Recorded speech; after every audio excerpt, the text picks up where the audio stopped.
பிஜேபியை தமிழ்நாட்டில் அரசியல் ரீதியாக வரவிடாமல் தடுக்க முடியும்னா மக்கள் என்னதான் மதசார்பற்றவர்களாக இருந்தாலும் வாக்கு வங்கி அரசியலில் பேலட் பேப்பரில் ஓட்டு போட்டு தேர்தலில் தோக்கடிச்சு தடுக்கிறது யாரால தடுக்க முடியும்? திமுக தோழமை கட்சிகளால் தான் தடுக்க முடியும். அப்போ அந்த இடத்துல அவங்க கோட்டை விட்டாங்கன்னா அது யாருடைய தோல்வி? அவங்களோட தோல்வி.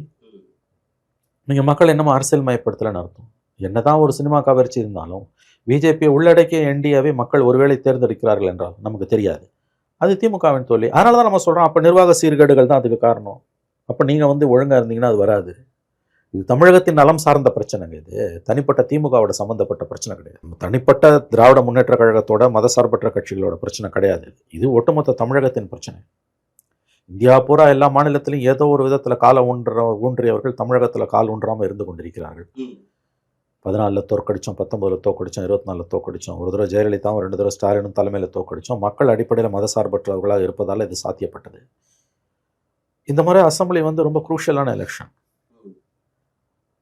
விஜய் ஃபேக்டர் வந்தோன்னே எல்லாமே தலைகீழ போயிருக்குது இன்றைக்கி ஸோ அதில் அவர் என்டிஏல போனாருன்னா இட்ஸ் வெரி வெரி டிஃபிகல்ட்டுங்க.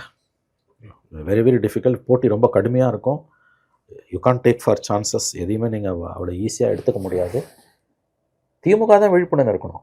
இப்போ என்னை போன்றவர்கள் சொல்லுவது அந்த அர்த்தத்தில் தான் திமுகவை விமர்சிப்பது.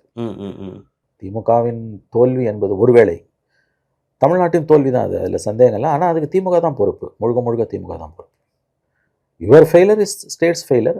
நீங்கள் தடுக்க முடியாது. தனிநபர்களாலேயோ ஸ்தாபனங்களாலேயோ தடுக்க முடியாது. ஒரு பொலிட்டிக்கல் பார்ட்டியை நீங்கள் தான் தடுக்க முடியும்.